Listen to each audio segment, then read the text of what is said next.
Primeira coisa prática é, nós estamos trabalhando a Lei 9784/99, também conhecida como Lei do Processo Administrativo Federal. E para você conseguir trabalhar bem essa lei, inicialmente você precisa conhecer o conceito do que é o tal do processo administrativo. Então vamos nessa, vamos logo atacar esse ponto. Lembra de ato administrativo? Você trabalhou comigo já, você já estudou alguma vez na sua vida com outro professor, sei lá, o assunto de atos administrativos, e você lembra na introdução, lá no conceito, o que define o que é um ato administrativo, você estudou que é a materialização de vontade da administração pública através de um servidor ou de um agente público, né? Qual é a ideia disso? Para que o ato administrativo fosse produzido, necessariamente o agente público ele passou por uma sequência procedimentar. Ele passou por uma sequência formal, ele passou por uma sequência de procedimentos necessários para que o ato se materializasse com eficácia e validade jurídica, administrativa, seja o que você quiser. Mas não é simplesmente o cara acordar e produzir um ato. Não, ele precisa atender alguns. Você estudou elementos, requisitos, atributos, tem tanta característica ali em atos, né, para produzir esse ato. Só que é óbvio que o ponto é esse. Quando o ato é produzido, ele passou por um processo. O processo administrativo é todo aquele procedimento previsto em lei que vai determinar como que o ato administrativo é produzido ao seu final. Pode ser um ato, pode ser um contrato, pode ser qualquer outra coisa. Estou dando o ato administrativo como um exemplo, o contrato administrativo é outro.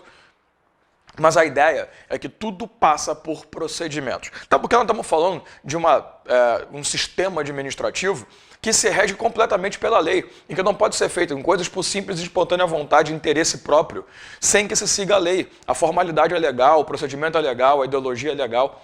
Então, obviamente, quando se estuda o processo administrativo, o que se estuda é o procedimento todo acompanhado para se produzir uma lei.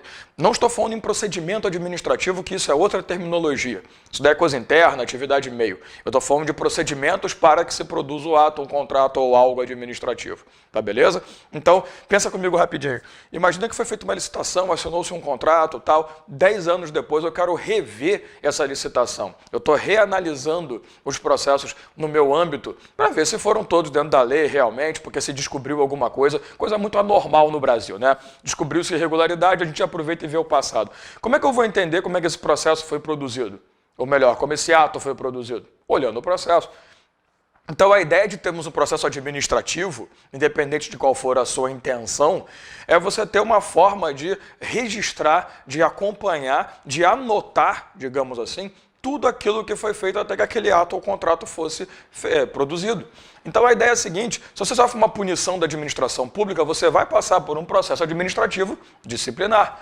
Se você vai passar por um processo de escolha de instituição para realização de serviço público, ou de atividade, ou de compra, ou de obra, você vai passar por um processo administrativo licitatório. Então a ideia aqui é essa. O processo administrativo é toda aquela sequência de procedimentos que devem ser atendidos para que se produza um ato, um contrato. Tá? Então, quando se fala em processo administrativo, é muito comum vir na nossa cabeça punição, penalidade, aplicação de penalidade. Só que eu não posso ficar preso somente a essa ideia. Até porque a Lei 9784 é conhecida como Lei do Processo e dos Atos Administrativos. Então, ela não só veio com a função de trazer o processo administrativo como pauta, mas também estabelecer regramentos sobre atos administrativos. Então, por exemplo, você vai encontrar condições de indelegabilidade de ato aqui. Você vai encontrar produção formal de produção de ato aqui. Você vai encontrar, inclusive, a produção informal de ato. Então, quando você tem o processo de delegação, como que é?